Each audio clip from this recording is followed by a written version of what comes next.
In today's video, we're going to look at section 1-5, the distributive property, part 1. So we're really going to lean hard into the distributive property in this section, and then in part 2, we're going to look at another an extension of it. So the distributive property essentially says, for any numbers a, b, and c, if you have the a times the quantity of b plus c, it is equal to a times b plus a times c. So I'm not going to go through all 4 scenarios, but they're taking that number on the outside of the parentheses and they're multiplying it onto both terms on the inside. Okay, so as you can see in the example, they take 3 times 2 and then 3 times 5, and it just creates 3 times 2 plus 3 times 5. So, and following the example, you can see both sides will still equal 21. All right, so let's do a couple examples. So tickets for a play are $8. A group of 10 adults and 4 children are planning to go. Rewrite 8 times 10 plus 4 using the distributive property, then evaluate. So they show $8 times 10 adults plus and 4 children, and they just want us to use the distributive property and then solve. So we could easily just say 10 plus 4 is 14 and then multiply by 8, but sometimes that gets too big. So we're going to actually distribute. So we get 8 times 10 plus 8 times 4. From there, we can do some simple math. We get 80 plus 32, and then that just equals 112. So it costs a total of 112. So in most situations, it will simplify the work for us a little bit. Okay, so rewrite each expression and then evaluate. So same thing, we're going to just distribute. We can still distribute out from the outside in. So we get 5 times 9 plus 1 times 9. So we get 45 plus 9, and 45 plus 9 is 54. Next one, distribute again. So we get 3 times 11 minus 3 times 8. So 3 times 11 is 33, minus 3 times 8 is 24. 33 minus 24 is 9. And just do a quick check in your head. What's 11 minus 8? That's 3. 3 times 3 is 9. So that's how we want to work with this. Okay, now it can also be used to help us work with easier numbers, because sometimes numbers are too big to work with. So if I rewrite 15 times 99, I can't do that in my head. Those numbers are way too big for me.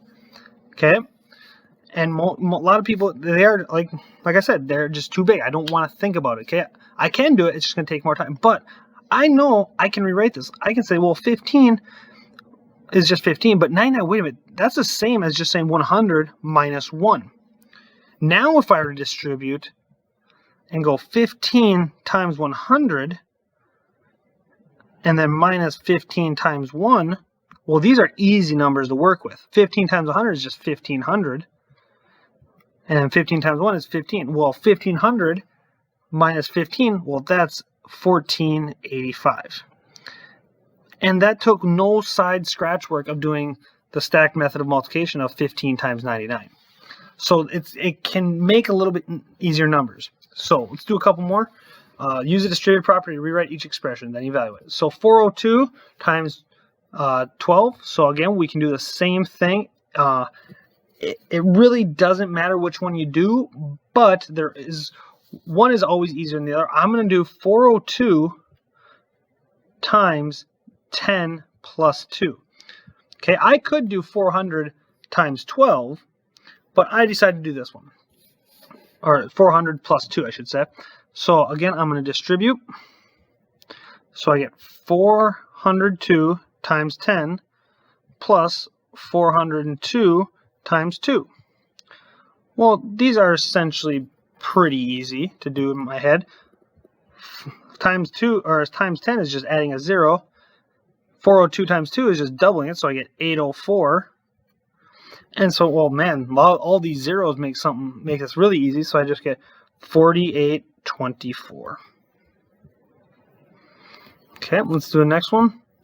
So obviously I want to split the fraction. That's always a lot easier. So I'm going to do 60 times 7 plus 2 over 3. Now I could make it an improper fraction and just multiply fractions, but here I want to try this. So I'm going to distribute again. So I get 60 times 7 plus 60 times 2/3. Well, 60 times 7, that's just 6 times 7 is 42. Add the 0 plus. Now here I can do a little reducing. Reduce these by 3, and then I get 20. So I just get 20 times 2, which is 40. And so then 420 plus 40 is just 460. So I'm using the distributive property to rewrite things to be able to do simpler math so I don't have to overthink. Okay, so then rewrite each product using the distributive property, then simplify. So once again, we're going to distribute. So we get 5g, 5 times g minus 9 times 5. And then I can't do anything to 5 times g, so I just write 5g. And then minus 5 times 9 is 45. There's nothing else I can do, so I'm done. The next one, now there's 3, but it still holds the same. I'm still going to distribute to everything on the inside. So I get 3 times 2x squared plus 3 times 4x minus 3 times 1. So 3 times 2 is 6, so I get 6x squared plus 3 times 4 is 12, and then I bring the x with, and 3 times 1 is 3. And then nothing I can do, so I am done. Okay, so one more slide. Let's do a couple more problems. Again, same thing. I'm just going to distribute outside to the end. So 8 times 2 plus n times 2. So I get 16 here plus 2n. I just like to write the variable last. And that is all I can do. Because one has a variable, one doesn't.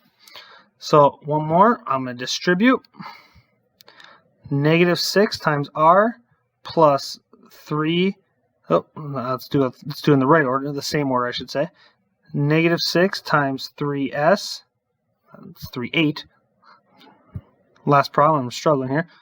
Minus negative 6 times t. Okay, so the first one we can't do anything, so negative 6r plus negative 6 times 3 is negative 18. So I get negative 18s, and then double negative goes positive.